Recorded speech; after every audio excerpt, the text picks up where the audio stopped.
I never expected a quiet afternoon to rearrange how I understood trust, timing, and the way unspoken moments can echo louder than anything said out loud. This is the memory that stayed with me, the one I didn't recognize as important until years later when I finally understood what his eyes had been trying to tell me. Don't forget to like the video, share your thoughts or story in the comments, and subscribe to stay updated with our latest stories. Now, before I begin, tell me, where are you watching from? I'd love to know which cities and towns are joining me for this memory that stayed with me. For years, I didn't notice it all at once. Life rarely announces its turning points with a drum roll. It was a slow awareness, like the way evening settles into a room before you realize the lights need turning on. My name doesn't matter much here. I was somewhere in my late 40s then, old enough to have seen a few chapters close, young enough to still feel curious about the ones ahead. My son had already moved into that stage where he needed me less, at least on the surface. He still came home often, though, and sometimes he brought friends along. That's how I first really noticed him. He was my son's friend from college. Not a boy, not really a grown man finding his footing, polite in a way that felt genuine, not rehearsed. He had one of those faces that seemed to be listening even when he wasn't speaking, and his eyes, well, that's the heart of this story. The first afternoon I remember clearly, the house smelled like coffee and old books. Rain pressed softly against the windows, the kind that makes everything feel closer together. The two of them sat at the kitchen table, paper spread out, talking about plans that sounded important to them and strangely distant to me. I moved between the counter and the sink, half present, half lost in my own thoughts. Every so often, I felt his gaze lift, not lingering, not uncomfortable, just present. When our eyes met, he didn't rush to look away. There was respect there, and something else I couldn't name yet. I told myself it was nothing. I'd spent years learning how to dismiss things that didn't fit neatly into my life. A look is just a look, after all. Still, I noticed how the room felt quieter when my son stepped outside to take a call, how conversation between his friend and me found an easy rhythm, like we'd known each other longer than we had. We talked about ordinary things, work, the town, how fast time seems to move once you hit a certain age. He listened carefully, nodding, asking questions that showed he was really hearing me. That alone felt rare. What struck me most was how seen I felt. Not admired, not judged, just acknowledged. His eyes didn't wander. They held steady, warm, thoughtful, as if he was learning something important without taking notes. When my son came back in, the moment shifted. The air changed. Not awkward, just different. And I remember thinking, almost amused at myself, that life still had the nerve to surprise me. That day ended like any other. They left the house, returned to its familiar quiet, and I went on with my routine, but something had been placed gently on a shelf inside me, waiting. I didn't know it yet, but that was the beginning, not of anything dramatic or reckless, but of a slow understanding, one that would unfold in glances, pauses, and the kind of honesty that doesn't rush itself. After that afternoon, I started noticing how memory works.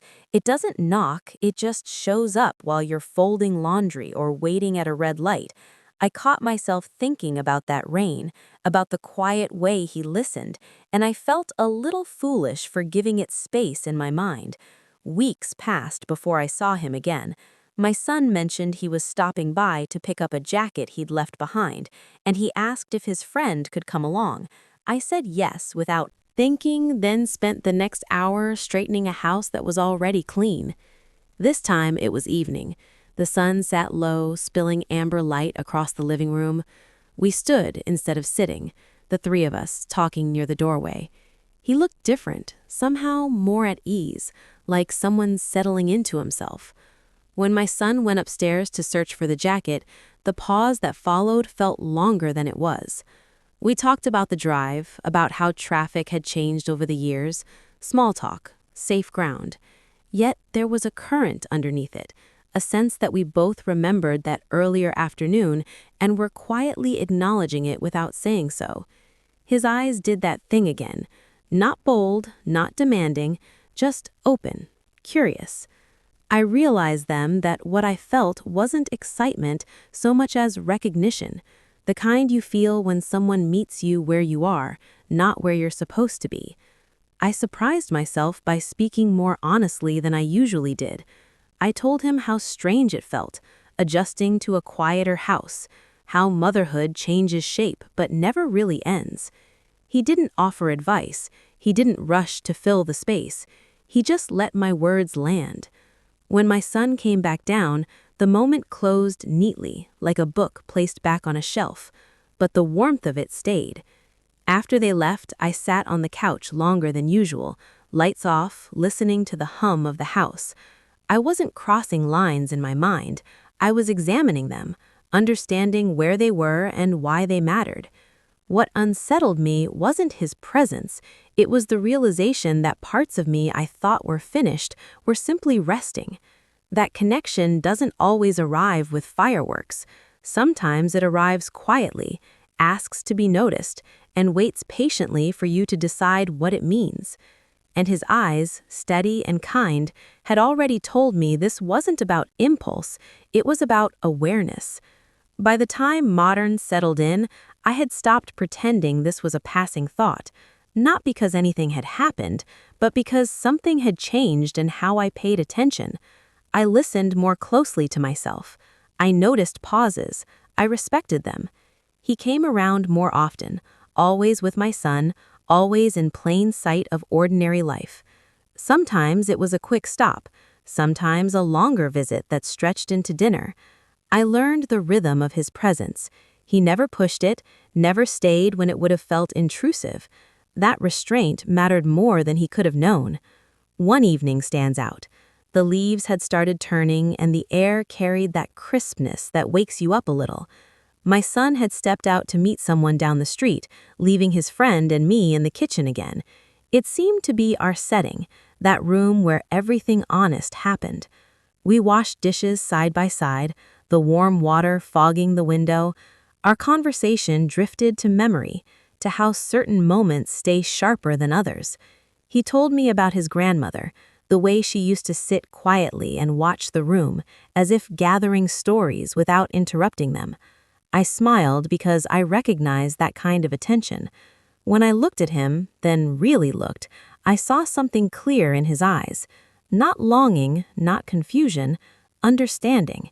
He wasn't imagining a future or testing a boundary. He was present, fully, and that presence felt like a mirror. I realized I trusted him, not in a dramatic way, but in the way you trust someone to hold silence without mishandling it, to know when not to speak. When my son returned, laughing about something trivial, the kitchen filled again with noise.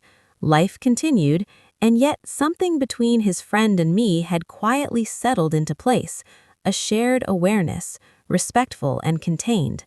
Later that night, after everyone had gone, I sat by the window with a cup of tea, watching leaves tumble across the yard. I understood then that growth isn't always about moving forward. Sometimes it's about standing still long enough to recognize yourself in a new light. Whatever this was, it wasn't a mistake. It wasn't a secret either. It was a moment of clarity, and it belonged exactly where it was. Time has a way of smoothing things without erasing them. After that autumn, life did what it always does. Schedules changed, my son graduated, moved farther into his own world. His friend came by less often, then only occasionally. There was no scene, no conversation that defined an ending. It simply settled gently into memory. The last time I saw him was on a bright spring afternoon. He stopped by to say goodbye before a move across the country. We stood on the porch, the kind of polite distance between us that had always been there and always would be. We talked about work, about the road ahead, about how strange it feels to leave a place that shaped you. When he looked at me then, his eyes held the same quiet clarity, gratitude maybe, respect, and something that felt like closure without loss. I wished him well, meaning it in a way that came from deep inside. He thanked me for always making the house feel welcoming. Such a simple thing to say. It landed heavier than he knew. After he drove away, I stayed on the porch a while, listening to the neighborhood sounds I'd known for years. I felt calm, not wistful, not relieved, just steady. What stayed with me wasn't a person so much as an understanding that being seen doesn't always ask for action, that connection can exist without demand, that a woman doesn't stop discovering herself just because she's raised a child or reached a certain age.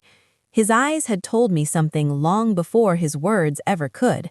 They reminded me that respect is felt, not announced, that awareness can be a gift even when it's brief, and that growth sometimes comes from recognizing what you're capable of feeling, then choosing wisely how to carry it forward. I've carried it quietly ever since, not as a regret or a wish, but as a reminder.